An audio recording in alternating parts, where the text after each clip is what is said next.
Bonsoir à toutes et à tous, ou bonjour si vous nous regardez dans cette émission Enquête spirituelle. J'espère que vous allez bien. On est avec Amy aussi. Bonsoir Laurent. Tu vas bien ? Oui, ça va mieux, Le merci. rhume va mieux, tout à fait.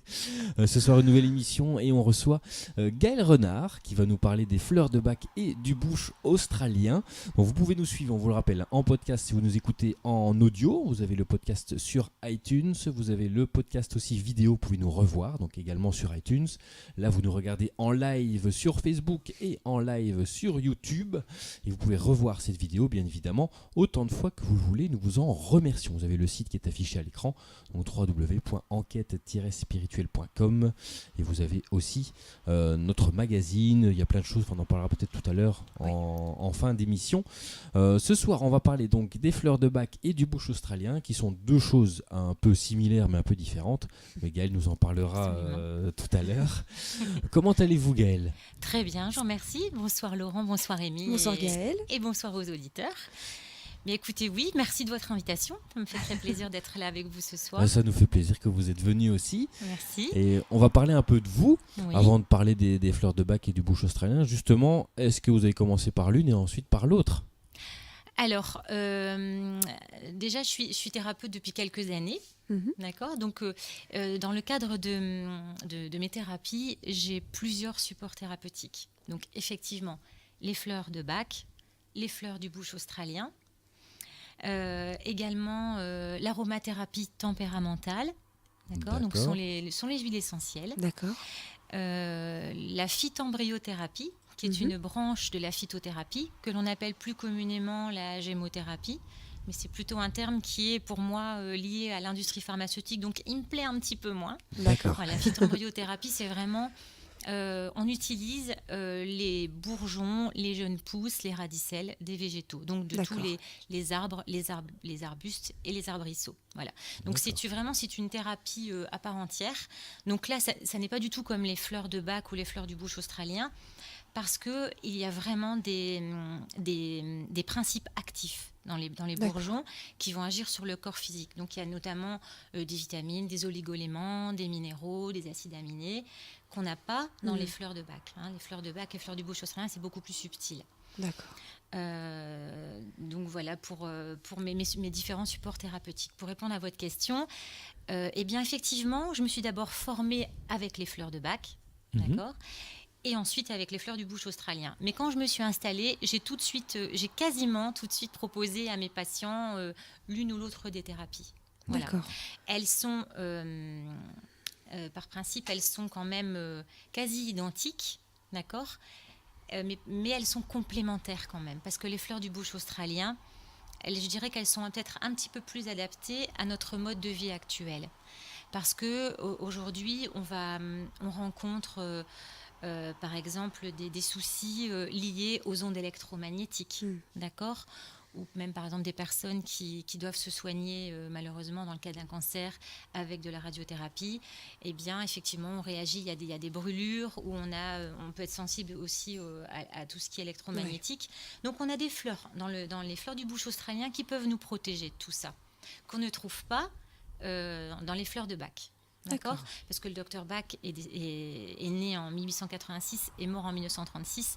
Bien évidemment, les téléphones n'existaient pas à l'époque. Voilà. D'accord. Et vous... Vas-y. Tout plein de questions. Et vous avez toujours été thérapeute ou toujours voulu être thérapeute dans ce domaine-là ? Oui. Toute petite, j'ai toujours j'ai toujours voulu, mais je n'ai pas toujours été thérapeute. D'accord. J'ai travaillé pendant quelques années, pendant presque 20 ans, dans le milieu bancaire. Donc, effectivement, ça n'a strictement rien à voir. C'est un domaine complètement différent qui ne me plaisait pas spécialement. Mais bon, voilà. Aujourd'hui, j'ai fait de mon métier ma passion et c'est le principal. Alors, pour vous raconter un petit peu mon parcours, je suis issue d'une famille essentiellement d'agriculteurs. Voilà. Donc, j'ai été élevée, moi, à la campagne, par ma maman, mes grands-parents. Mon père, je le connais pas. J'ai un frère jumeau. Et donc, effectivement, toutes mes vacances scolaires, bien souvent mes week-ends ou le soir après l'école, eh bien, j'étais prise en charge par mes grands-parents, parce que ma maman travaillait beaucoup. Et mon petit plaisir, j'étais quand même une solitaire, hein, faut dire que je suis toujours quand même un peu. Et mon petit plaisir, c'était d'aller gambader dans la campagne, voilà, d'être au contact des animaux, parce que je suis une personne hypersensible, tout comme le docteur Backley ou tout comme Ian White l'est aujourd'hui avec ses fleurs du bush australien. Et je suis très réactive à la souffrance humaine et à la souffrance animale. Donc, c'est pour ça que j'évitais de m'entourer trop de personnes. Parce que j'ai cette faculté de percevoir leur souffrance ou leur colère. Enfin, tout au moins, tout leur groupe d'émotions, en fait. Donc, effectivement, alors, mes vacances scolaires, moi, étaient rythmées par des balades champêtres. C'était très drôle parce que je m'amusais même toute petite à aller cueillir des fleurs, des feuilles. Et puis à la fin de ma journée, je récoltais tout ça et puis je me confectionnais des herbiers. D'accord. Et puis je me disais, qu'est-ce qui pourrait, cette fleur ou cette plante, elle pourrait guérir quoi chez les personnes, voilà. Et j'étais petite, je me souviens de ça. Et puis finalement, je prenais les encyclopédies de mes grands-parents parce qu'effectivement, à l'époque, Internet n'existait pas. Voilà, donc il fallait aller chercher effectivement dans les livres. Je ne trouvais pas toujours les infos que je voulais. J'étais un petit peu frustrée, mais bon, voilà, mon plaisir, c'était ça. Puis après, je faisais des herbiers, j'en ai plein. Hein. Voilà, j'en ai plein. Et donc mes grands-parents étaient agriculteurs à Waterloo, je ne sais pas si vous connaissez. Oui, bien sûr. Et à Waterloo, il y a une herboristerie, enfin une herberie, parce que le terme herboristerie, on n'avait plus le droit de pratiquer ce terme. Il y avait une herboristerie Cousin, donc qui est très réputée encore maintenant, et qui existe toujours, qui sont tenues par les sœurs Cousin. Ce sont deux femmes exceptionnelles et que je salue au passage. Et je disais à ma maman, mais moi, je veux faire le même métier qu'elle. Voilà. Seulement, ce n'était pas possible, pour la simple et bonne raison que le métier d'herboriste a disparu sous le régime de Clichy. C'est le maréchal Pétain, effectivement, qui a supprimé ce diplôme d'herboriste, parce qu'en fait, à la demande des pharmaciens de l'époque, ils voulaient avoir effectivement le monopole sur toutes les herbes aromatiques et les plantes médicinales. Puis bien évidemment, vous savez comment ça marche, l'industrie pharmaceutique. On va plutôt vendre les produits chimiques les molécules chimiques sont bien plus rentables aujourd'hui que les plantes. Donc effectivement, ils avaient un petit peu gagné, les pharmaciens. On a eu effectivement, les petits pommes d'herboristes étaient terminés avec les pharmaciens qui pouvaient vendre les plantes. Alors, dans un petit coin de leur officine, on vendait quelques petites plantes aromatiques, quelques petites herbes, mais c'était pas rentable du tout. Donc voilà. Donc le diplôme d'herboriste, pour moi, c'était juste pas possible. Et puis, dans les années, moi, je suis née en 72, donc dans mes jeunes années, dans ma scolarité, on me proposait pas un diplôme qui pouvait correspondre effectivement à mes aspirations profondes. Et donc, j'ai été orientée vers toute autre chose. Donc, j'ai fait un DOG AES, après j'ai fait un BTS Force de Vente, donc strictement rien à voir avec ce que je fais aujourd'hui.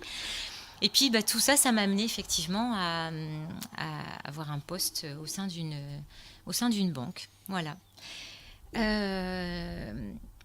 J'ai eu mes enfants. Quand j'ai eu mes enfants, j'ai demandé à prendre un congé parental de quelques années. Et suite à ce congé parental, j'ai demandé effectivement après un congé sabbatique. Et pendant tout ce temps, alors j'avais aussi une autre activité, je travaillais aussi dans le milieu de la mode en plus. D'accord. Voilà, donc effectivement.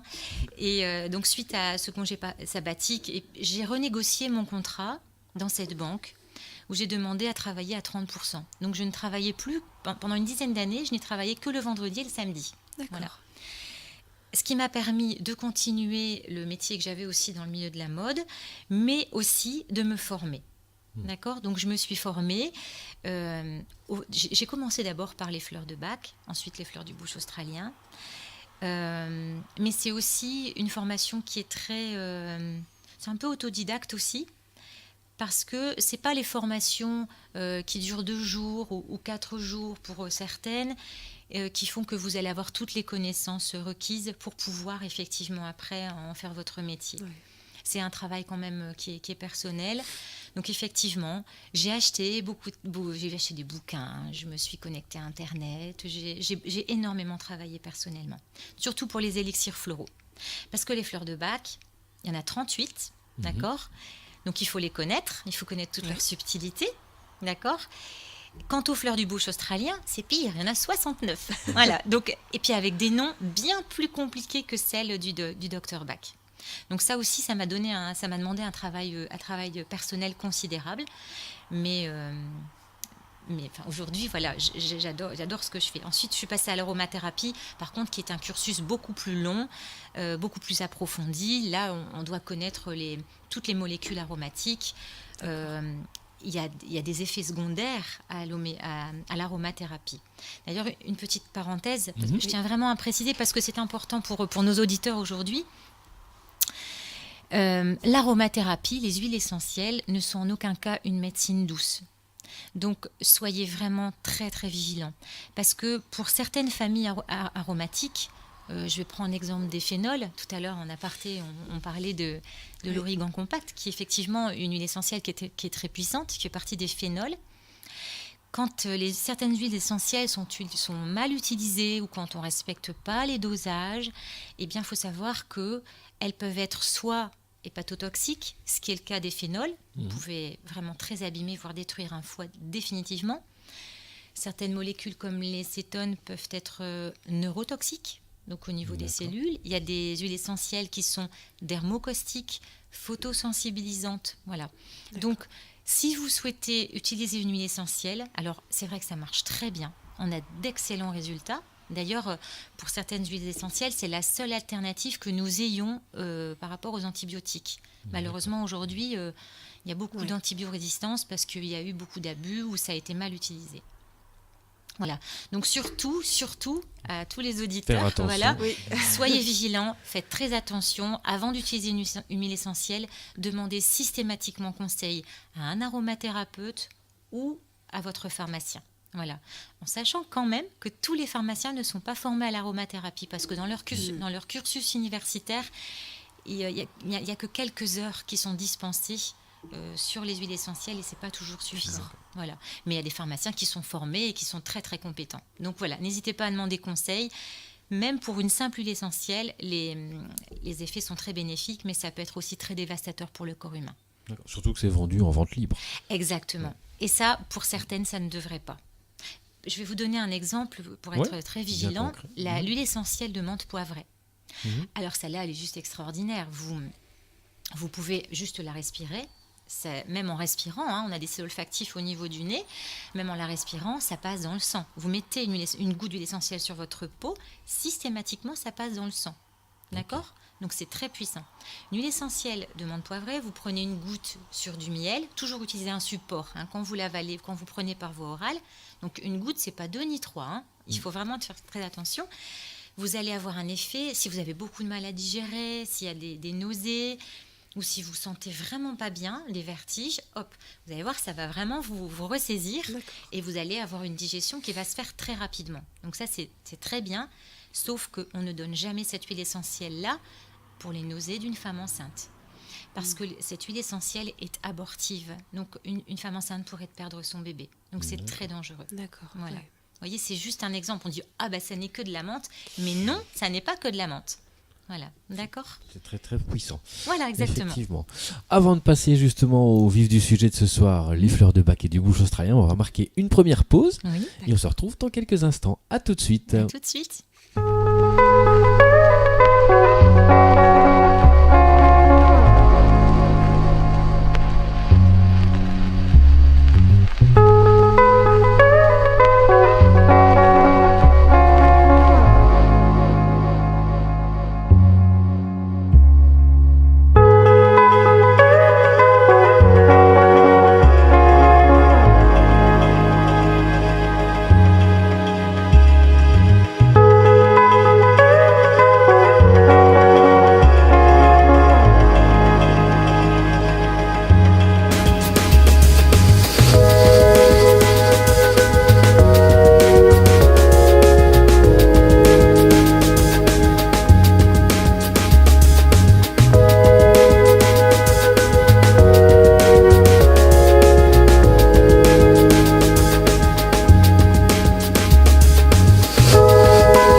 De retour dans cette émission Enquête spirituelle en direct en live sur Facebook et sur YouTube et en replay, bien évidemment en podcast audio également. Et ce soir on parle des fleurs de Bach et du bush australien avec notre invité Gaëlle Renard. Et justement on va entamer la question principale de ce soir après votre parcours. Oui. Mais qu'est-ce que les fleurs de Bach ?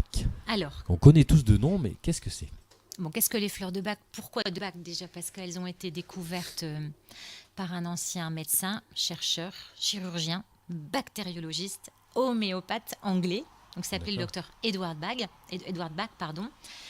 Voilà, qui en fait, d'après ces découvertes, il s'est rendu compte au cours de sa pratique en tant que médecin que bien souvent, les maladies étaient liées à un déséquilibre émotionnel. D'accord ? Donc en fait, au cours de ces recherches, donc déjà le docteur Bach c'était un être aussi hypersensible. Au départ, après avoir fait ses études, il a travaillé, pour la petite histoire du docteur Bach, je ne sais pas si ça vous intéresse, Bien sûr. Il a travaillé en fait dans l'entreprise familiale de son père. Et pareil, lui, il ressentait, il avait cette capacité de ressentir le mal-être des ouvriers et leur inquiétude. Et il se rendait compte souvent que comme quand leurs émotions n'étaient pas au rendez-vous, quand ils n'étaient pas bien, ils tombaient malades. Et il se dit, mais moi, il faut vraiment que je fasse quelque chose. Moi, ma vie, c'est guérir les autres. Donc, il a quitté l'entreprise familiale pour se consacrer à des études de médecine. Voilà, donc il a obtenu son doctorat de médecine, il a travaillé à l'hôpital. Il a travaillé comme un acharné dans son laboratoire parce qu'il était aussi chercheur à la base. Et à force de travail, de jour comme de nuit, un jour il est tombé gravement malade dans son laboratoire. Et donc ce sont ses confrères qui l'ont retrouvé inanimé et il s'avère qu'il avait fait une hémorragie interne. Donc il a été opéré par ses confrères de toute urgence. Et à l'issue de cette opération, le pronostic vital était très sombre. C'est-à-dire qu'ils lui ont donné 3 mois à vivre. Voilà. Donc après cette intervention, effectivement, il était très très affaibli. Et donc il se dit, de toute façon, il me reste 3 mois à vivre. Donc autant le consacrer et autant faire de la recherche. Parce que j'ai vraiment envie de trouver le remède qui pourrait guérir les gens. Et puis... donc il a travaillé comme un acharné et puis il s'est rendu compte que au plus il travaillait, au plus il se concentrait, au plus il avait un amour débordant pour tous les êtres humains, finalement sa santé s'est améliorée et au bout de 3 mois, finalement il était toujours là. Et puis il s'est remis et puis c'était vraiment quelque chose. Ses confrères n'en revenaient pas. Et 6 mois, 1 an, voilà. Et puis Dr Bach était remis sur pied et il allait très très bien. Alors suite à ça, il a postulé, il a été embauché à l'hôpital homéopathique de Londres. Et là, il s'est particulièrement penché surtout aux travaux de Samuel Hahnemann, que vous devez connaître, qui est le père fondateur de l'homéopathie. Et il a remarqué qu'il y avait énormément de similitudes avec ses recherches à lui. Il a continué à travailler et puis il a découvert 7 nosodes. Alors les nosodes, c'est quoi ? Ce sont des vaccins homéopathiques qui étaient basés sur des bactéries. Voilà, parce qu'il a remarqué que les bactéries intestinales des bactéries intestinales provoquaient en fait des maladies chroniques. Et aujourd'hui, on en parle beaucoup. D'ailleurs, on dit maintenant que les intestins, c'est le 2e cerveau et que quand on a une flore intestinale qui est excellente, on est en bonne santé. Donc, il faut vraiment aussi travailler sur la flore intestinale. Et lui, déjà à l'époque, il avait tout compris. Voilà, donc il a continué à travailler. Et puis, un beau jour, il en a eu marre. Il s'est dit, j'ai besoin de me ressourcer, j'ai besoin de me retrouver au contact de la nature. Et il est parti au Pays de Galles. Il a laissé tomber la médecine. Voilà, il a tout laissé tomber. Il est parti au Pays de Galles. Il est parti dans la nature. Et il a fait ses propres recherches. Il s'est dit, moi, je veux un remède simple, naturel et efficace. Et je pense que sur notre notre terre, la terre-mère, qui est notre terre aussi nourricière, on doit vraiment trouver les remèdes qui nous conviennent. Et puis pareil, un petit peu comme moi je faisais quand j'étais petite, en fait, il est parti parcourir la campagne. Il a fait des kilomètres et des kilomètres. Et comme c'était une personne très, très sensitive, et bien quand il s'approchait de certaines plantes, rien que le fait de prendre un pétale de fleur ou toucher juste une plante ou mettre sur la langue, eh bien il ressentait certaines énergies. Où il ressentait même des émotions. Ça pouvait être de la colère ou la tristesse. Voilà. Donc c'était vraiment quelque chose d'extraordinaire. Et un beau jour, il s'est dit que... il voulait vraiment cette méthode simple et naturelle. Et il s'est dit, tiens donc, pour lui, chaque goutte de rosée qui était déposée sur la fleur ou sur la plante devait contenir en fait... devait contenir tout le principe actif de la plante, le principe actif, le principe énergétique. En fait, dans les élixirs floraux aujourd'hui, on peut dire que seul subsiste leur esprit, leur principe essentiel. Quand je dis essentiel, c'est pas une huile essentielle, ça n'a strictement rien à voir. En fait, il faut savoir que dans toutes les huiles essentielles, dans toutes les élixirs floraux, en fait, le principe ne se fait pas sur notre corps physique. Il se fait sur un plan beaucoup plus subtil. Il agit sur notre âme. D'accord ? Et donc, il s'est dit, mais si je dois récolter toutes les perles de rosée que je trouve, on va pas s'en sortir. Donc, il faut que je trouve quelque chose. Et donc, en fait, c'était simple. Au départ, il s'est dit, tiens, je vais prendre... Au départ, il prenait un récipient. Donc, c'était un bol en cristal, très fin, d'accord ? Il a voulu reproduire le mécanisme de la rosée. Donc, la cueillette se faisait le matin, très tôt. En général, il fallait que le temps soit beau, un beau ciel bleu, un beau soleil. Donc, il prenait ce bol de cristal rempli d'eau de source. En général, l'eau de source, en fait, on essaie de la trouver, une source qui est à côté, d'accord ? Donc, il remplissait d'eau de source. Et puis, il cueillait... par exemple, on va prendre une fleur, ça peut être Mimulus, par exemple. Il cueillait, non pas avec ses mains, parce qu'il prenait une feuille, parce qu'il ne faut pas qu'il y ait l'empreinte énergétique de l'être humain. D'accord ? Donc, il cueillait la fleur avec une feuille et il déposait au-dessus de l'eau toutes ces fleurs. D'accord ? Toutes les fleurs de Mimulus, par exemple. Okay ? Et puis, eh bien, il laissait macérer là, en plein soleil, pendant 4 à 5 heures. Ces fleurs. Et donc, en fait, toute l'eau récoltait l'énergie de la fleur. D'accord ? Parce qu'il faut savoir que toutes les fleurs, les bourgeons, les organes reproducteurs, ils portent le patrimoine génétique de la plante ainsi que sa mémoire. Au bout de ces 4 heures, eh bien, en fait, c'est toujours pareil, sans toucher l'eau, il prenait des feuilles, il enlève les fleurs, et il prenait un filtre. Et après, il filtrait cette eau qu'il avait récupérée.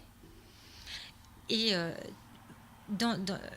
pour pouvoir conserver les élixirs floraux, il fallait absolument qu'il trouve une solution qui puisse les conserver. Donc cette solution, c'était simple, c'est du brandy. À l'époque, on appelait ça le brandy, on l'appelle encore comme ça maintenant, ou le cognac. Pourquoi ? Parce que c'est un alcool qui est très pur. C'est un alcool qui vit. Okay ? Donc en fait, l'alcool sert de support d'information aujourd'hui, donc c'est important d'avoir de l'alcool dans les fleurs de bac, et il est garant en fait de la stabilité du remède. Sans ça, si on ne garde que l'eau, ça ne sert à rien. Après, ça s'évapore. Donc c'est très important aujourd'hui. Donc ce qu'on fait, c'est qu'il remplissait la moitié d'une bouteille de brandy et la moitié de l'eau qu'il a récupérée. Et de là, on a un élixir mère. D'accord. Donc, ensuite, ce que vous voyez par exemple dans ma petite mallette, donc ces petits flacons, c'est un flacon de première dilution.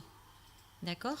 Donc, en fait, dans ce flacon, il y a 2/3 de cognac et 1/3 d'eau de source. Et on va ajouter quelques gouttes de l'élixir mère. Voilà. Et donc là, vous avez une première dilution. Ensuite, moi, ce que je fournis à mes patients après l'entretien que j'ai eu avec eux, c'est ce genre de petit flacon-là. Et ça, c'est déjà un flacon de 2e dilution. D'accord. Voilà pour la récolte des fleurs. Voilà, je sais pas si c'est très clair, clair. Ah si oui, vous avez... Très clair et précis. Et je suppose que c'est la même chose pour les fleurs du bush australien. Absolument. C'est vraiment même si les espèces changent, en fait, le principe est identique. C'est une guérison vibratoire. Donc la récolte est la même, sauf que le temps de solarisation ne sera pas le même, puisque l'ensoleillement en Australie est différent. Donc nous, on aura besoin peut-être de 4 ou 5 heures de solarisation, qu'en Australie, en 2 heures, c'est fait. D'accord ? Il n'y a pas que le principe de solarisation, il y a aussi un principe d'ébullition. Parce qu'il faut savoir qu'on a aussi, par exemple, le chestnut bud, qui est le bourgeon de châtaignier. Les bourgeons, pour pouvoir en retirer les principes énergétiques, eh bien, en fait, il va falloir faire bouillir de l'eau pendant un certain temps. Et puis après, récupérer cette eau énergétique. Très bien, on va marquer une deuxième pause ce soir dans cette émission Enquête spirituelle et on se retrouve dans quelques instants pour la suite de cette émission. À tout de suite.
De retour dans cette émission Enquête spirituelle ce soir en live YouTube, en live Facebook et également en audio podcast sur iTunes. Donc vous avez le site à l'image www.enquête-spirituelle.com ou si vous avez iTunes, vous tapez Enquête spirituelle et vous allez retrouver le podcast en vidéo ou en audio. Donc ce soir on est avec notre invité Gaël Renard qui nous parle des fleurs du bush australien et des fleurs de Bach et on va parler cette fois-ci des 7 thèmes d'émotion. J'oublie le nom.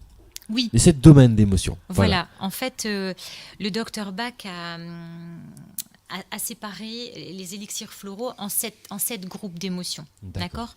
Donc les 7 groupes, c'est quoi ? C'est désespoir, découragement, peur, incertitude, manque d'intérêt pour le présent, solitude, hypersensibilité aux influences et aux idées et le souci excessif du bien-être des autres. Voilà. Là, ce sont les 7 groupes. Donc 7 groupes répertorient différentes fleurs. Alors, ce que je peux peut-être faire, si vous le souhaitez, bien évidemment, je peux peut-être vous donner un exemple de fleurs dans chaque Dans groupe chaque- d'émotions. D'accord ? Allons. D'accord. Alors, on va commencer par je vais peut-être vous les montrer aussi. Donc, dans le groupe incertitude, par exemple, donc c'est cette petite fleur-là, en fait, voilà, groupe incertitude. On a par exemple scléranthus. Alors, qu'est-ce que c'est scléranthus ? C'est la fleur de l'équilibre. Voilà. En général, moi, je prescris cette fleur-là à des personnes. Le maître mot, c'est « je ne sais pas faire de choix ». J'hésite tout le temps entre, par exemple, nous les femmes, on va aller faire les boutiques. Cette robe-là, elle est super Non. sympa, celle-là, elle est super jolie. Eh bien, laquelle ? Eh bien, je ne sais pas. Et du coup, eh bien, on prend rien. Ou alors, si on a les moyens, on prend les deux, ça c'est encore mieux. Ouais. Mais quand on sait, voilà, c'est ça, c'est la petite anecdote, c'est je ne sais pas faire de choix. Et en plus, ce sont les personnes qui ne vont pas demander aux autres. D'accord ? C'est aussi une fleur que je prescris de temps en temps quand on dit j'ai un manque d'équilibre. Vous voyez, je sens que. Ou alors, j'ai des sauts d'humeur. J'ai vraiment des humeurs vraiment qui sont très changeantes et je ne sais pas pourquoi. Voilà. Donc, cette fleur, elle va vous donner cette capacité d'avoir un esprit de décision qu'on n'a pas. Et aussi d'avoir une certaine résolution. Voilà, donc elle est très très intéressante. Bon, je ne vais pas épiloguer parce qu'après on n'a pas fini, Oui. hein, et le temps est compté. Il y en a beaucoup. Alors, la deuxième, qui fait partie du groupe de la solitude, alors c'est celle-ci, j'ai choisi celle-ci, c'est l'impatience. Alors vous allez me dire, qu'est-ce que l'impatience vient faire dans la solitude ? C'est vrai que c'est une question parce que c'est une question qu'on me pose de temps en temps. Oui. Alors l'impatience, c'est quoi ? C'est tout simplement la fleur de la douceur et de la patience. Ce sont des gens qui ne supportent pas la lenteur des autres, qui sont D'accord. vite agacés. Quand on demande quelque chose, ça doit être fait tout de suite. Sinon, je m'agace, je m'énerve. Et pourquoi la solitude ? Parce que ces personnes-là, elles souffrent tellement du comportement lent, nonchalant des autres, qu'elles préfèrent s'isoler et elles préfèrent travailler à leur propre rythme. Vous voyez ? L'impatience, c'est aussi une fleur qu'on donne à des gens qui ont des gros coups de colère. Bim, ça monte d'un coup, je ne me maîtrise pas, mais alors ça retombe aussi vite. Vous voyez ? D'accord. Voilà. Et cette fleur-là, on la donne pour vraiment être beaucoup plus doux, patient, être tolérant avec les autres. Voilà pour ma petite deuxième. D'accord. Ensuite, le troisième groupe, qui est le groupe qui fait partie de l'incertitude. Alors, c'est Cerato, Plumbago. Alors, Cerato, c'est la fleur de la certitude intérieure. C'est les gens qui n'ont pas confiance en leur propre intuition. C'est au fond d'elles-mêmes, elles savent ce qu'il y a de bon pour elles, mais elles ne peuvent pas s'empêcher systématiquement d'aller demander conseil aux autres. Ah bah tiens, toi, qu'est-ce que tu penses de ça ? Ah bah non, moi je pense que c'est pas du tout ça que tu dois faire. Ah bon, tu crois ? Bah oui. Et donc systématiquement, elles vont se ranger à l'avis des autres, alors qu'au fond d'elles-mêmes, elles savent ce qu'il y a de bon pour elles. Donc le but de cette fleur, c'est de croire et d'avoir confiance surtout en son intuition et d'avoir confiance en soi tout simplement. Voilà. Voilà pour la troisième. Ensuite, une fleur qui fait partie du groupe hypersensibilité aux influences et aux idées, ça peut être par exemple Oli, le ou. Elle est très jolie, elle est très mignonne. Souvent, les petites filles, elles adorent parce qu'elle est rose. Non, avec mes patients, c'est rigolo. Elle est très belle, elle est rose. Alors, c'est quoi Oli ? On l'appelle la fleur de l'ouverture de cœur. On la donne quand il y a le sentiment négatif, parce qu'effectivement, on voit d'abord les sentiments, les émotions négatives qu'ont les patients. Le sentiment négatif qui relève de ça, c'est tous les sentiments qui sont contraires à l'amour.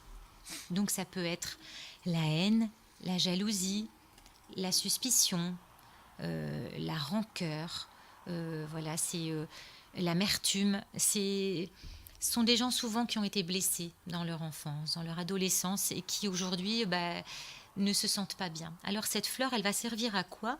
Elle va servir de pardonner. De pardonner aux autres, mais c'est surtout pardonner à soi-même. Parce que quand on a des sentiments comme ça, comme la haine, la jalousie, la rage, la colère, eh bien, toutes ces émotions, elles se retournent contre nous et puis on se fait du mal. Voilà. Donc c'est aussi pardon aux autres, mais pardon à soi-même et compréhension aussi. Voilà. Ensuite, une petite fleur que j'aime beaucoup, qui est Aspen. Voilà, c'est le tremble. Aspen, elle fait partie du groupe la catégorie des émotions qui sont la peur. Donc il y a 5 fleurs au niveau de la peur. Aspen, je l'ai choisi. Pourquoi le tremble? Parce que c'est un arbre très particulier. Je ne sais pas si vous avez déjà remarqué, quand vous allez vous balader dans la nature, le tremble sont les petites fleurs qui tremblent. Enfin, pas les fleurs, les feuilles. C'est un arbre qui vibre tout le temps. Et Aspen, on donne quand on a peur, effectivement, mais on ne sait pas pourquoi on a peur. C'est des gens qui perçoivent beaucoup de choses, qui peuvent percevoir aussi, par exemple, des entités négatives. Vous voyez ? Souvent les peurs un peu fantasmagoriques des enfants. On la donne pour les enfants qui font des cauchemars ou des adultes qui ont cette hypersensibilité et qui ressentent les mauvaises énergies de certains lieux ou de certaines personnes. Vous voyez ? Donc elle est très particulière. C'est aussi toutes les personnes qui vont dire bah oui, j'ai peur, mais je ne sais pas de quoi. Voilà. Donc on la donne pour ça. Et cette fleur, en fait, c'est la fleur de la foi. Elle va nous permettre d'avoir un courage, de pouvoir nous dépasser et aussi d'accepter d'accepter l'inconnu et le monde un peu invisible. Parce qu'il faut savoir qu'aujourd'hui, sans l'invisible, le visible n'existerait pas. Alors c'est un peu particulier ce que je me dis, bah oui, mais alors oui, il y a des énergies, après il y en a qui ont des croyances, on croit aux anges. Moi personnellement, je suis très croyante. Voilà, donc je crois aux entités aussi bien positives que négatives. Ce sont des mauvaises énergies ou de très très bonnes énergies. Moi, voilà, mes croyances sont là. Je crois beaucoup aux anges, aux archanges, et je fais régulièrement d'ailleurs appel à eux pour me protéger ou pour peut-être parfois aussi m'épauler dans le cadre d'une consultation. Ouais. J'ai cette faculté de ressentir tout ce genre de choses, et parfois je suis confrontée aussi parfois à des éléments ou des choses qui me font peur aussi. Et donc Aspen, moi, m'aide énormément dans le cadre de mon métier. D'accord. Voilà. Ensuite, l'avant-dernier groupe, qui est le manque d'intérêt pour le présent. Alors j'ai choisi c'est White Chestnut, le marronnier blanc. Alors qu'est-ce que c'est que cette fleur? C'est la fleur de la tranquillité de l'esprit. Ce sont les gens en fait qui ne peuvent pas s'empêcher d'avoir toujours quelque chose dans la tête. C'est le petit vélo qui tourne en boucle de jour comme de nuit et qui peut provoquer effectivement des insomnies ou des problèmes d'endormissement. D'accord ? Alors, cette fleur, qu'est-ce qu'elle va vous apporter ? Tout simplement un mental calme et des idées claires. Parce que quand on a un petit vélo qui tourne en boucle comme ça dans la tête, on manque énormément de concentration. Ça peut être une personne dire moi je suis incapable de lire. Pourquoi ? Parce qu'en fait elle lit et elle pense à autre chose en même temps. Voilà. Et donc du coup je dois relire 2 fois la même page. Vous riez, ça vous parle. Donc voilà, White Chestnut pour vous, Amy. Donc voilà, cette fleur elle va vous permettre de faire taire ce mental qui est tout le temps en train de cogiter. D'accord ? Et puis qui fatigue. Et en fait on manque de concentration et puis on peut même risquer parfois des accidents en voiture. D'accord ? Le dernier groupe d'émotions, c'est le souci excessif du bien-être des autres. C'est la verveine. Moi, j'aime bien la petite verveine. Je la donne souvent aussi à mes petits bouts. On l'appelle la fleur de la modération. D'accord ? Cette fleur, c'est quand on est... comment dirais-je ? Ce sont les personnes qui ne supportent pas les injustices. Ce sont des personnes qui vont avoir cette volonté de toujours vouloir convertir les autres à leurs propres idées. Mais si, tu vas voir, toujours dans la bienveillance, hein, c'est pas quelqu'un qui va donner un ordre comme Vine, c'est vraiment, mais si tu vas voir, je vais rallier tout le monde à ma cause. Voilà, c'est un petit peu ça. Je donne verveine aussi à des tempéraments qui sont très, très nerveux. Par exemple, les mamans qui me disent « mais c'est pas possible, toute la journée, mon petit bonhomme ou ma petite fille, elle a joué, elle est super heureuse, on était dans un parc d'attractions, tout s'est bien passé, mais le soir, elle est encore sous l'émotion et elle ne sait pas se calmer. La modération, ça n'existe pas. Donc je prescris en général verveine pour vraiment apaiser ce tempérament nerveux et puis aussi pour modérer certains tempéraments. D'accord. Voilà, donc je pense qu'on a un petit peu fait le tour des 7 groupes d'émotions avec les 7 fleurs en exemple. Et c'est le même système pour les fleurs du bush australien? Alors, J'allais poser la question. alors voilà. Donc, Ian White n'a pas mis de groupe d'émotions particulier. D'accord. Il y a 69 fleurs complètement différentes, Oui. mais bien évidemment, elles agissent de la même manière que les fleurs de Bach. D'accord. Et on peut trouver d'ailleurs des similitudes. Vous pouvez, un exemple que je pourrais vous donner, en fleurs du bush australien, Stout Desert Pea, c'est une fleur rouge un peu particulière, on a l'impression qu'elle a des gros yeux noirs, elle est très rigolote.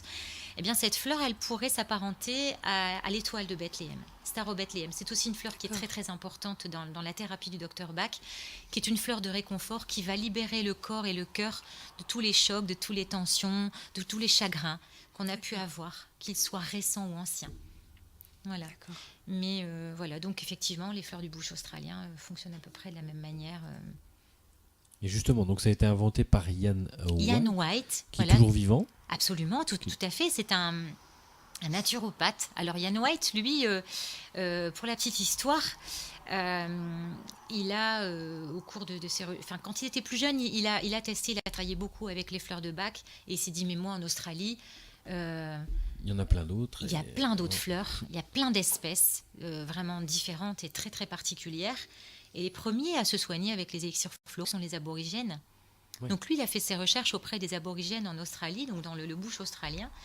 Et puis, il s'est rendu compte que beaucoup de fleurs étaient très, très bénéfiques à la santé émotionnelle et à la santé physique aussi des aborigènes. Mais en fait, il n'était pas destiné, lui, à la base, à être naturopathe. Il avait voué ses études à la psychologie, à la science et à la psychologie. Bien que dans la lignée familiale, plusieurs générations avant lui, toutes les femmes étaient guérisseuses, dont sa grand-mère. Et pareil que le docteur Bach, qui parcourait le bush australien avec sa grand-mère, qui elle était vraiment, qui était guérisseuse, qui était herboriste. Et donc il avait une passion pour sa grand-mère et puis pour tous les travaux qu'elle effectuait et les dons qu'elle avait. Sauf que malheureusement, sa grand-mère est décédée et elle a emporté avec elle tout son savoir parce que rien n'a été reporté sur papier. Donc ça, c'était son plus grand regret. Et donc voilà, c'est sa maman, ses grands-mères, arrière-grand-mères étaient toutes guérisseuses. Il y avait seule une personne dans sa famille. Alors la petite anecdote, c'est qu'il dit lui-même en anglais... C'est le mouton noir de la famille. C'était son papa qui était pharmacien. D'accord. Parce que lui, forcément, il utilisait des molécules chimiques. Mais son papa, quand même, faisait tout pour guérir les gens. D'abord, il essayait avec les plantes médicinales. Okay. Voilà. Alors, il a fait ses études de sciences et de psychologie. Et au cours de ses études, il est parti faire un voyage en Inde. Et malheureusement, il est rentré de ce voyage en Inde très fatigué, affaibli. Et il a été très, très malade. Donc, sa famille l'a soigné, mais c'était très compliqué. Donc, lui-même, il a essayé de dire, mais moi, qu'est-ce que je peux faire pour moi? Donc, je me prends en charge et je me passionne de toutes les médecines holistiques et toutes ces médecines alternatives. Et puis, il a réussi à se guérir comme ça, parce que la médecine allopathique ne venait pas à bout de sa maladie. Et il a continué, il a voulu parfaire ses études et il a passé son diplôme de naturopathe. Donc aujourd'hui, c'est en passant ce diplôme de naturopathe qu'il a aussi lui-même pu tester les fleurs du Dr Bach et qu'il en est venu après aux fleurs du bush australien. Voilà. D'accord, un beau parcours. Oui. Alors, avant d'aller plus loin, on va marquer une dernière petite pause dans cette émission Enquête spirituelle. On se retrouve dans quelques petits instants. À tout de suite.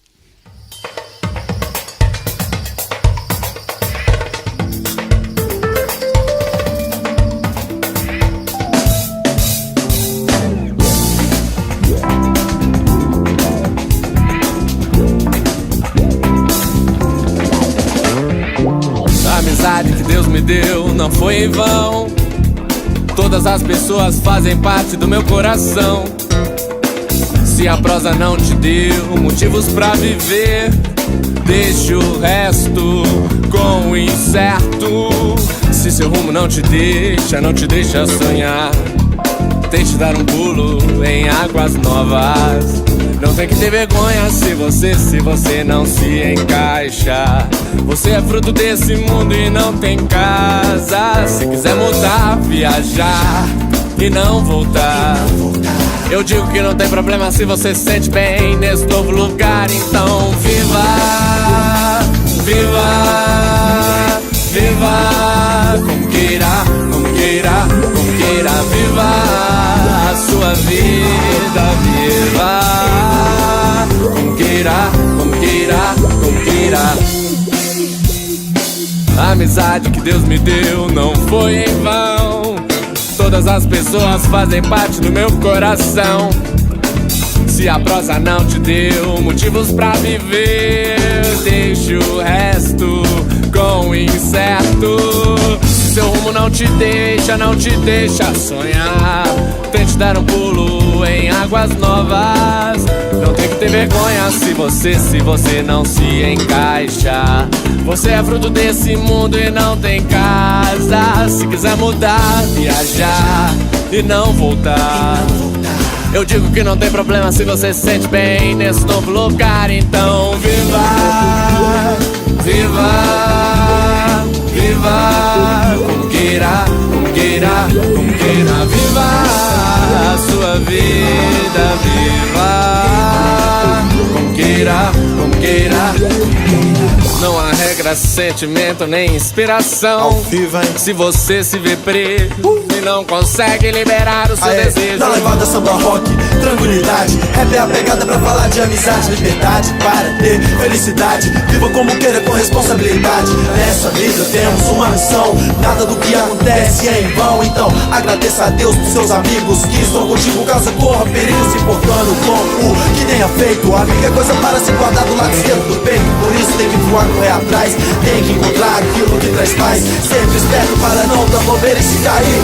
Levante, sacode a poeira. Aproveite a sua vida como queira. Caduia o Nordeste, viva como queira. Viva, viva, viva, como queira, como queira, como queira. Viva a sua vida, viva, como queira, como queira, como queira. Viva a sua vida, viva, como queira, como queira, como queira. Viva a sua vida, como queira. Viva a sua vida como queira, como queira, como queira.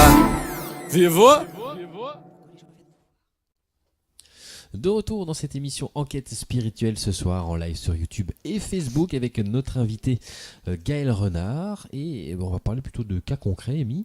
Oui, voilà, comment se passe une séance, pourquoi les gens viennent vous voir. Et j'imagine que c'est pas nous qui décidons de quelle fleur on va tester. Donc, alors, voilà, alors, comment ça se passe? Ouais, comment ça se passe? Alors tout simplement, voilà, les gens prennent contact avec moi, le rendez-vous est fixé.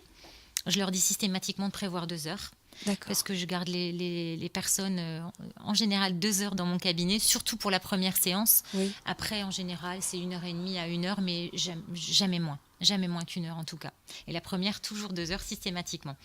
Donc alors, en fait, pourquoi on vient me voir? En général, pour des problèmes émotionnels, bien évidemment. Ça peut être des angoisses, des anxiétés, des phobies. Ça peut être malheureusement des chagrins suite à des décès, etc. Ça peut être tout simplement parce qu'on ne se sent plus du tout en accord avec soi-même. Ouais. On n'est plus en harmonie avec qui nous sommes. Et souvent, c'est très, très déstabilisant chez les patients. Donc, on me dit, mais qu'est-ce qui se passe? Est-ce que vous pouvez m'aider? Oui, je vais essayer de vous aider. Alors, moi, ce que je fais en général, c'est que j'invite les gens, les patients, à m'expliquer pourquoi ils viennent me voir, qu'est-ce qu'ils attendent de moi, et puis qu'ils me racontent un petit peu leur histoire. Voilà, donc moi je les écoute. Parfois c'est un petit peu compliqué à certaines personnes de parler d'elles, hein, surtout quand on est dans des états où on n'est pas bien, où on a du chagrin. Donc moi je n'hésite pas à poser des questions. Donc je suis quelqu'un de très empathique, donc j'écoute énormément. Je travaille beaucoup également avec mes ressentis qui sont là. Donc effectivement, il m'est bien souvent arrivé de dire à une certaine personne, mais pourquoi toute cette colère? Et elle me dit, mais je ne suis pas en colère. Je dis, si, moi je ressens beaucoup, mais pas du tout. Mais moi je ressens énormément de colère. Et voilà, je lui invite à me dire, mais qu'est-ce qui se passe ou qu'est-ce qui s'est passé? Et bien souvent, les personnes me disent, ah ben oui, effectivement, il y a un tel, voilà, et au boulot ça s'est passé comme ça. Et puis maintenant, oui, c'est vrai. Et en fait, je me rends compte que, eh bien, forcément, cette colère a créé énormément de désordre physique, psychique et émotionnel. Et donc, en fait, le but, c'est, avec mes élixirs floraux, c'est de réharmoniser chaque individu, ramener la personne à son état d'être. Voilà, c'est ça qui est le plus important. Donc, bien souvent, donc, effectivement, comme je vous disais tout à l'heure, je pose des questions, je les écoute, et puis, voilà, ils me font part de leurs émotions. Bien souvent, il y a des larmes. Mais je dis toujours à mes patients, mais laissez partir vos émotions, ce sont des larmes de vie. Voilà, quand les larmes s'écoulent, eh bien, on laisse la place après à d'autres choses. Et puis, de toute façon, c'est le moment. Moi, je suis là pour les accompagner dans leur chagrin, dans leur tristesse, dans leur colère. Je suis là pour ça, pour les écouter. Alors, bien souvent, à l'issue de l'entretien, donc moi, je prends des notes, bien évidemment. Lors d'entretien, je prends des notes de leur parcours, de leur façon de vivre aussi, de leur caractère. Il faut qu'ils me décrivent aussi un petit peu leur caractère, parce que j'ai vraiment besoin de les connaître. Et donc, à l'issue de l'entretien, bien souvent, eh bien, il y a des fleurs qui me viennent. Donc, j'écris et je note le nom des fleurs. Alors, quelquefois, on arrive avec 7, 8, 10 fleurs. Mais là, c'est juste pas possible. Donc, il faut savoir que dans ces petits flacons, on peut mettre jusqu'à 7 fleurs différentes. D'accord. Sauf que moi, je n'aime pas trop travailler comme ça. J'aime bien en mettre 5 maximum. Si je ne peux pas faire autrement d'en mettre 6, j'en mets éventuellement une 6e, mais j'essaye de rester avec 5 fleurs. Parce que je pars du principe, quand il y a trop d'informations à gérer en même temps, s'il y en a une qui doit vraiment être très très importante, eh bien les effets peuvent être un peu amoindris parce que les autres doivent travailler en même temps. Voyez ? Donc pour moi, 5 fleurs, c'est pour moi le maximum. Alors, il y a des thérapeutes ou j'ai des confrères qui me diront « Mais non, pas du tout, 7 c'est bien ». Voilà, moi, non. Pas pour moi. 5, c'est suffisant. Alors, les fleurs, eh bien, moi, je les ai choisies parce qu'effectivement, c'est mon métier, je les connais, mais je les mets toujours en accord avec mon patient. Donc, je leur explique, avec mes patients, je leur explique, telle fleur, elle correspond à ça, parce qu'il y a ça, et voilà ce qu'elle va vous apporter aujourd'hui. Et bien souvent, on me dit, bah oui, mais alors quand il y en a 7 ou 8, je demande au patient, il doit travailler aussi, il doit bosser aussi un peu, c'est quelles sont les priorités aujourd'hui pour vous à gérer. Parce qu'effectivement, vous prenez le principe de vous savez, les poupées russes, ces poupées gigognes. Donc là, aujourd'hui, moi, je vais traiter ce que je vois, l'émotion, les émotions les plus importantes. D'accord ? Et on va traiter ça. Puis la prochaine fois, donc en général, le patient revient me voir 1 mois après. Je conseille toujours de faire le traitement minimum 3 mois, voilà, parce que c'est un traitement de fond, c'est une 2e dilution. Donc le mois d'après, peut-être qu'il y aura une fleur ou 2 qui va changer, ou alors ça n'a pas été suffisant, donc pour renforcer, on refait le même traitement. D'accord ? Toutes ces fleurs, en fait, elles sont forcément bénéfiques, elles agissent en fonction de certains individus. Ça peut être très vite, ça peut aller en quelques prises, en 1 journée, 2 journées. Et alors par contre, pour d'autres personnes, effectivement, il faut un peu plus de temps. Pourquoi ? Je ne sais pas, mais voilà, c'est comme ça. Mais ça marche, franchement. D'accord. Voilà. Et pour vous dire, alors souvent, il y a des gens qui me disent bon, allez, je viens vous voir parce qu'on m'a dit de venir vous voir. Ah ben merci, c'est sympa. Mais moi, je ne crois pas à votre truc parce que ce n'est pas prouvé scientifiquement. Ok. Bon, alors très bien, j'entends bien, mais écoutez, ne me croyez pas, expérimentez. Et puis on fera un petit bilan dans 1 mois. Et bien souvent, les gens sont un petit peu bluffants, me disant mais mince, alors comment ça marche ? Voilà, c'est juste que les fleurs qu'on a choisies, qu'on a bien choisies, elles sont rentrées. Comment dirais-je, la vibration de la fleur est rentrée avec la vibration de la personne. Donc, elle a réharmonisé la personne. D'accord. Donc, ça fonctionne bien. Et pour vous dire, je travaille, et ça, c'est quelque chose qui me tient à cœur. Je travaille aussi avec les animaux. Alors, parfois, j'ai certains vétérinaires qui font appel à moi, ou même j'ai des patients qui me demandent conseil pour leurs animaux. Et on a d'excellents résultats sur les comportements des animaux. Sur les bébés. Les bébés, les animaux n'ont pas du tout conscience qu'on leur met, pour les bébés, des gouttes dans leur biberon ou dans l'eau du bain. Voilà. Les animaux, on met ça dans la gamelle d'eau, on met directement dans la gueule de l'animal, et je vous assure que c'est extraordinaire. Il y a une vétérinaire à Neuville-en-Ferrain qui travaille beaucoup avec les élixirs floraux. D'accord. Et on a déjà géré vraiment les caractères un petit peu trop fougueux de certains chiens. Moi, j'ai eu deux chevaux au club hippique du Bois d'Achel, qui est juste en face de chez moi, que j'ai eu la chance de pouvoir aider. D'accord. Et les effets ont été vraiment très super. très efficaces. Voilà. Donc voilà, les élixirs floraux ne sont pas faits que pour les êtres humains. Ils sont faits pour tout ce qui vit sur cette terre. Donc ce soit les êtres humains, les animaux, mais aussi les plantes. D'accord. Voilà. Donc Quand ça il y a- travaille sur les émotions pour ensuite guérir l'état physique Oui, de la voilà. personne ou Voilà, de tout à l'animal. fait. Voilà. Alors, il faut savoir que les fleurs de bac ne vont pas guérir une maladie. On n'agit pas sur le corps Voilà. physique, on agit sur le corps émotionnel. D'accord ? D'accord. Voilà. Faut pas dire, je vais prendre cette fleur-là, je vais guérir de ma maladie. Non, c'est faux. D'accord ? Ok. Ça ne se substitue en aucun cas à un traitement médical ou au conseil de votre médecin. Ça vient en complémentarité. Voilà. Et ça vient effectivement, ça peut apporter effectivement un plus dans la guérison du patient. D'accord. Voilà. Et par exemple, en prenant un cas concret d'une personne justement en colère, comme vous expliquiez, Oui. elle commence le traitement. Est-ce que tout de suite elle sera apaisée? Alors, pour ne pas citer le nom, j'ai eu une patiente juste avant de venir qui effectivement a une colère incroyable envers son mari. D'accord. Effectivement. Et elle me dit, elle était venue me voir dernièrement, elle me dit, mais là, je me sens, j'aurais très peur de mes réactions. Parce que je crois que là, il me met à bout et j'ai peur de ne pas me maîtriser, j'ai peur d'en venir aux mains, j'ai peur de dire des choses qui pourraient vraiment le blesser et qui, voilà, et je ne veux pas en arriver là.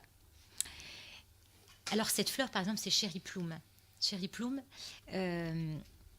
c'est la fleur du calme intérieur qui fait partie de la catégorie de la peur. D'accord. Je suis constamment sous tension, en train de me maîtriser, me contrôler, parce que je sais que ce que je pourrais faire pourrait être très dangereux. Voilà. Donc, je lui ai donné cette fleur-là. Quand elle était venue la fois dernière, là, elle est revenue aujourd'hui. Elle me dit, il m'a encore mis hors de moi. Je lui aurais envoyé une pile d'assiettes à la tête. Elle dit, ben là, non. Elle dit, j'étais très en colère, mais je suis restée sereine. Et elle me dit, c'est juste incroyable. Parce qu'effectivement, cette colère était là, mais j'ai vraiment su la maîtriser. Ah oui. Voilà. Il n'y a pas un effet justement extrême dans le sens où la colère elle va peut-être s'évacuer d'une façon plus forte avant En de prenant s'apaiser. les élixirs floraux. Ou dans le cas par exemple aussi d'un chagrin ou Oui, alors parfois, des émotions alors qui sont effectivement, bloquées ou- c'est bien de le dire, ça peut arriver effectivement que dans le cadre d'un chagrin, on va prendre l'étoile de Bethléem, d'accord, qui est la fleur du réconfort. Mais il se peut qu'au départ, quand on prend cette fleur, eh ben, il y a un chagrin qui vient et qui nous envahit. Et on a l'impression que c'est pire. Mais en fait, ce qui D'accord. prouve bien que ça fonctionne, parce que c'est un processus d'épuration qui se met en place. Donc, tenez bon, n'arrêtez surtout pas votre traitement. C'est quelque chose qui est peut-être difficile à vivre pour certaines personnes et qui va durer. Ça peut durer 1 heure, 2 heures, une journée, et D'accord. après c'est tout, et après c'est terminé. Vous voyez ? Donc, ce qui D'accord. prouve bien que ça fonctionne bien. Et donc pour la effectivement. colère ça peut Alors faire ça effectivement, aussi, la ou- colère, oui, ça peut arriver. Alors dans le cas d'une colère, afin de préserver son entourage, Oui. dans ce cas-là, quand vous sentez que ça monte, eh ben qu'est-ce qu'il faut prendre ? C'est le rescue. Alors le rescue ou l'assistance. Voilà, moi j'aime beaucoup les fleurs d'un certain laboratoire parce que je trouve qu'au niveau énergétique, elles sont très très puissantes. J'ai pu tester d'autres, mais bon, moi, mes petites préférées, c'est ce laboratoire-là. On n'est pas ici pour faire de la pub, hein, donc voilà. Donc moi, j'utilise l'assistance. Donc c'est quelque chose, dans ce remède assistance, il y a 5 fleurs de bac en pur.